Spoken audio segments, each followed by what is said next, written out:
I'm so excited to be here with Clay. This is episode 3 of Breaking into Tech. I'm Amanda Huffman, your host, and I'm so excited to have you here this week, Clay. No, thank you. I'm glad to be here. So let's start with learning a little bit about you. Give us your background. Where did you grow up? Do you have any military service?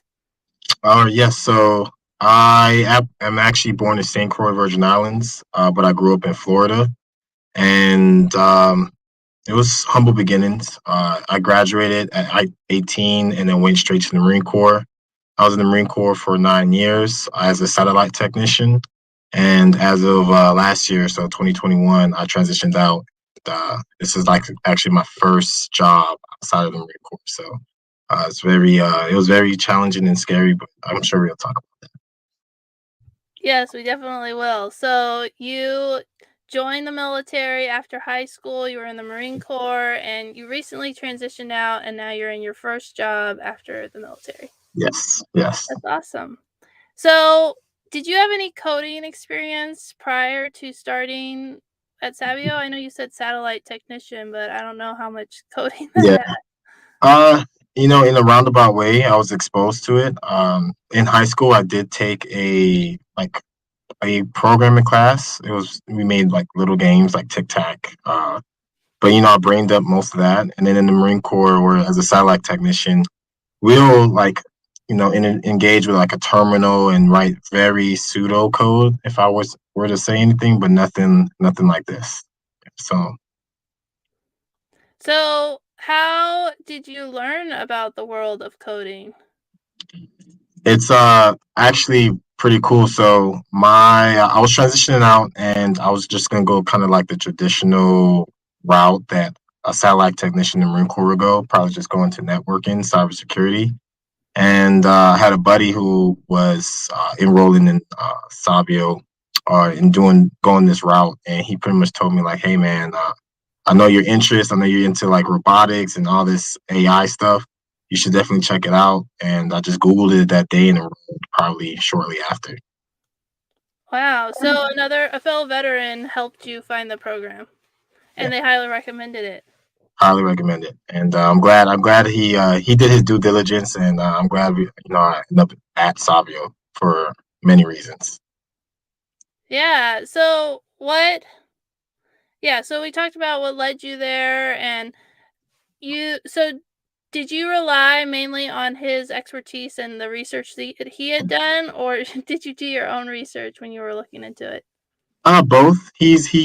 He's well researched, so when he says, "Hey, I highly recommend this," I take his word for it. But I did, Google what's a software developer, what do they do their day to day, and everything that I saw seemed right up my alley. Um, so it just made good sense to do it. Yeah. So what was the process of getting into the boot camp program? Did you apply? Like, what's the steps that you would take if you were considering it? So research, right? See if it's a good fit for you. And it's a very lot of different areas, so there's probably a niche for you though. That being said, but for the coding boot camp I ended up going with was I went to an info session, and they pretty much kind of went through how their curriculum will be, the timeline, that all the information you would like to plan for, because it is education. I like to phrase it that way. And yeah, from there you send in forms, aroma forms, all type. As a vet, I used my GI Bill, so I had to work with the VA to get certificates to send to the school, but it was pretty straightforward. It was nothing a hassle by any means. Yeah, that's great to know that you can use your GI Bill benefits to go through the Savio Coding Bootcamp. Yeah. So at the info session and the research that you did, you were saying this looks like a good opportunity. So what led you to decide to go through the program? Uh, the particular program that I'm going with, it was the many technologies that they offered, and the type of learning as well. It was asynchronous, so as long as I I'm a fan of that type of model. You give me task and I will get it done. And I was a fan of that. And it seemed a lot of user friendly because as a career change, although my background's in tech, this is a whole new world. It seemed pretty easy to pick up on. So that's what kind of like stamped approved. Like, okay, not only is it's my interest, but it seems pretty easy to start. That's awesome. Yeah, and so what have you learned from the program besides Oh, everything? yeah, right. On the technical side, I learned some pretty useful languages. Looking back now, I'm glad I started with the languages that they offered. And but just the biggest thing I think I walked away was um, the culture that they try to emulate, right? So I kind of felt like a developer on a team throughout the course as we ramped up, and that uh, knowledge or just that experience definitely prepared me for the job market. That's awesome to hear. That's awesome to hear. So, you learned a lot about not only the coding side, but also, like, you were prepared for your first job. Right, right. The culture, the day to day, the even the terminology, right? The jargon. Um, that's something you have to learn, and it's very. Um, I know you get kind of confused. You hear all these terms getting thrown at you, and so learning that just I felt like I was highly prepared. Yeah, that makes a lot of sense because I mean, as a veteran, there's like so many terms that are military jargon that people are like, "What are you talking about?" And that makes sense that with coding, there would be the similar type of acronyms and words that people use it. If you don't know anything about coding, you could be totally lost. Yeah, absolutely. I would agree with that. So, what kind of project did you build with your cohort while going through the bootcamp program? So we had an entrepreneur come in, and he was trying to get more information on for Mexican elections, so people make better decisions, informed decisions. And so he wanted a web platform that just kind of compiled data, and you could kind of look, find a candidate, and you have all the information there. So yeah, through span of I want to say couple weeks, we built out a platform, had all the bells and whistles, and you could go to the site and see the work. Is pretty cool. That is really cool. That sounds really cool.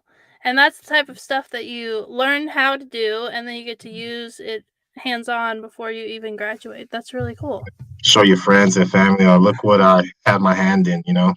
Yeah, that's really cool. So it kind of gives you like a sense of pride and ownership in the coding community before you've even graduated. Exactly. And you throw it on your resume, like not only, I learned a bunch of all these, this stuff. I actually have proof, and that's always a good showpiece. Yeah, that sounds really great. Something that employers would definitely want to see on a resume and it would really help. So that's really cool. So, once you graduated, what was the experience of graduating to finding a job? Stressful. Uh, no, but we had so my experience is kind of unique, or I would like to think so. Maybe not. Um, but immediately after we got the thumbs up, hey, start looking for a job. I did, and I was sending out resumes, applying here. I thought I was putting in a lot of work. On a good week, over 100, submissions, but I had nothing for a good month. Like very slow, and I started getting discouraged. But the following month, I tweaked some things. I got some good feedback from people, and I hit the ground running. And I was having an interview almost every day, really substantial phone calls or meetings, not just like fluff. And luckily, I ended up getting an offer from Amazon, the apprenticeship, and you know, uh, I went with that. But I did get two separate offers over a span of 2 months. So it was a mixed bag. It was really bad in the beginning, but it turned out really, really good towards the end. And did you utilize the tech recruiters that Sabio has that helped? I interviewed a tech recruiter last week and she talked about how she helps graduates with like tweaking their resume and that sort of thing? Yes. That would made my job search, I want to say, efficient or easier, right? Knowing what I know now and kind of seeing like the struggles of other, I would say, entry level developers. What we had was a lot of resources. So yeah, I did lean on the tech recruiters that Sabio provided. I also um, they have a lot of alumni in different organizations. So uh, hey, I'm looking to apply to this big company, and now they're hooking us up with alumni from those big companies. Like they gave us one-on-ones, like, hey, tweak your resume like this. Let's have a one-on-one. I feel comfortable referring you, and that networking just went a long way. And I think thanks to that, I was able to just get in front of the right people to showcase my skills, and here I am. Right. Yeah.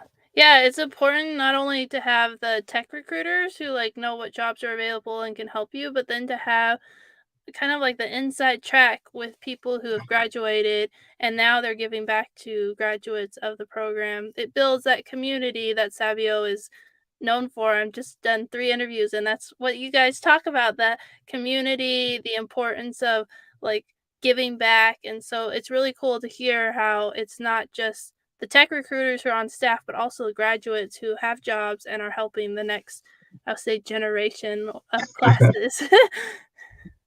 Yeah. So I know that Sabio has extensive career resources. Did you use any of those? I mean, we kind of talked about it a little bit, but were there any other resources that you didn't mention that they have that you utilized? Yes. So, what comes to mind is one, they do a data structures and algorithms like class or workshop every week. That's gold because with all the things that we kind of learned in this man, uh, that's something you could continue to keep getting better. So, while you're on the job search, you could continue to code, but also, getting really good at that uh, sets you apart.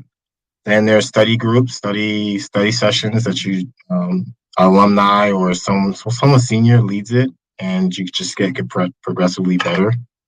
Um, those who come to mind, and then they had a job board, which was a great resource because they will source quality jobs versus on your own. You're just kind of trying to figure it out on your own.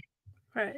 Yeah. Yeah, that sounds like a lot of great resources. And I love that you continue expanding your education even after you've graduated with more resources and more programs. So that's really great to hear. Did you face any challenges? I know you said it took about two-ish months to get a job, but did you face any challenges in that time? Besides, I know you were disappointed. It's it's hard to find a job. It It is. really It is. is. It's tough because I think your skills are most people think their skills are there. It's just getting in front of the right people and to show them that, hey, like, I'm actually pretty good at this. Um, but the challenge I had was, I want to say just that. I had to learn how to convey what I know, and coming from the military, you'll think that we have practice, just trying to convey like I'm really good, but I kind of had to relearn that as far as a developer, learning the jargon, learning the what's important, what's my success, I want to say.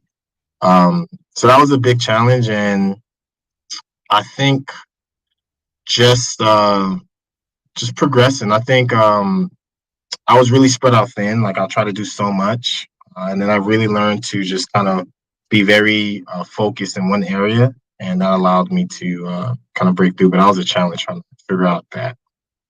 Figure out which focus area to focus on. Right, right. I'll try to be too jack of all trades, and I'm trying to get my foot in the door. I should have just specifically focused on one good area, like I'm really good here, and then branch out. Yeah, that makes sense. If you're really focused in on that one area, then when the employer is looking at your resume, they can know exactly where to put you. And then once you get your foot in the door, you have the opportunity to like move laterally over to a new position or try new things. That makes a lot of sense. Exactly, you get it. Yeah. So for this specific job, What was the interview process like? I've heard about Amazon's interview process being pretty intense. So, was it the similar experience for you? Uh, yes, yes. So once again, I was lucky to get an opportunity with the Amazon Apprenticeship, which is a great program. And the leading up to the interviews, the recruiter that kind of set me up, he had kind of like one-on-ones and, hey, prepare for this. Um, but with the apprenticeship program, we had to really focus on the leadership principles, Amazon's leadership principles. And so it's three 45-minute long interviews. That format may change, but that's what I went through. And it was kind of brutal. It was a gauntlet. It's right after each other. And, we had to kind of express through our professional, personal life, like how we demonstrated the leadership principles. And being a vet, I want to say that gave me a leg up because that's something that you kind of learn as you're in the military, how to be a great worker, responsible leadership. Uh, so that part kind of came a little bit easier, but just kind of conveying that over three 45-minute meetings, it was tough. It's tough. Yeah, for sure. I mean, I've heard that's what I've heard from people who've interviewed at Amazon, the 3:45, that's like their standard. And the fact that they're focused on you telling how you fit into Amazon's culture. And it's not just you have to know like what they want and what their focus is, and so that you can tailor your answers to fit into that. So yeah, I've heard that from so, if you could go into the past and give yourself a tip, it sounds like you had someone who was giving you tips on how to prepare, but is there one tip that you would add to your give yourself before you went through that interview process? One tip.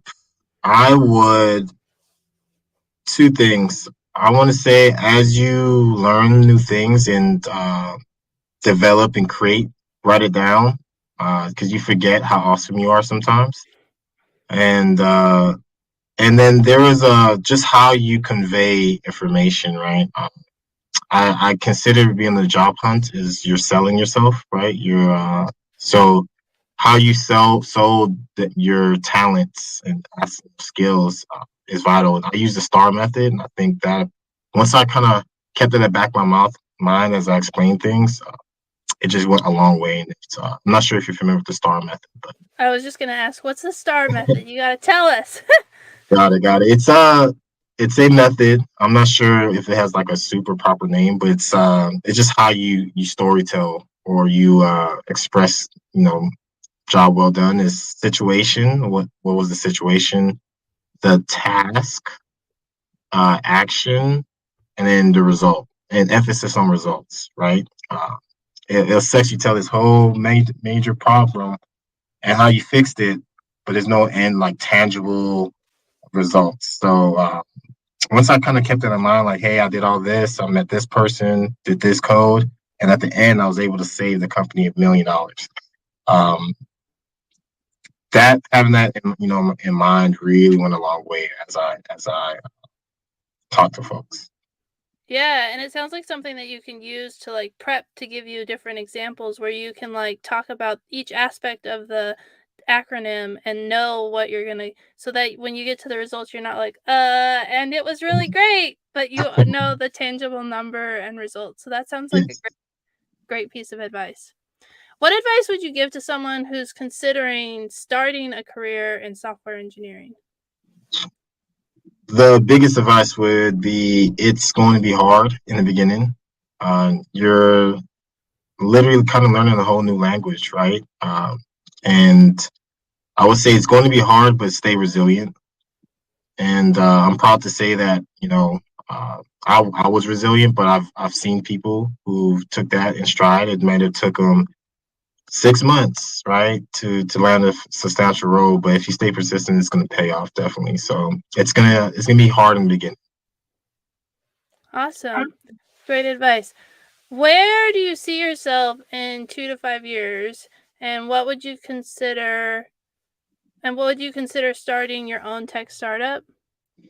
Yeah. So that is actually like my immediate goals. Is, just become the best developer I can be in the next 2 3 years, and give to whoever company I'm with. But I want to stay with Amazon, and at some point I do want to take that leap and transition into a startup, my own startup tech. Um, I definitely attribute me looking at some of the alumni at Savio, how they've done it. So I want to be the next one to cross that gap. And it's not going to be as big of a leap because you have that support of the alumni so that you can like get advice and learn from their experience. So that's really great to have that community of support that Sabio provides, not only going through the program, but then even after you have your job and you're planning for the future. So that's really awesome. It is. It is. Thank you so much for your time. I really enjoyed getting to learn more about your experience at Sabio, and good luck to you on your career with Amazon and future endeavors. All right. No, thank you for having me, and it was a pleasure to be here.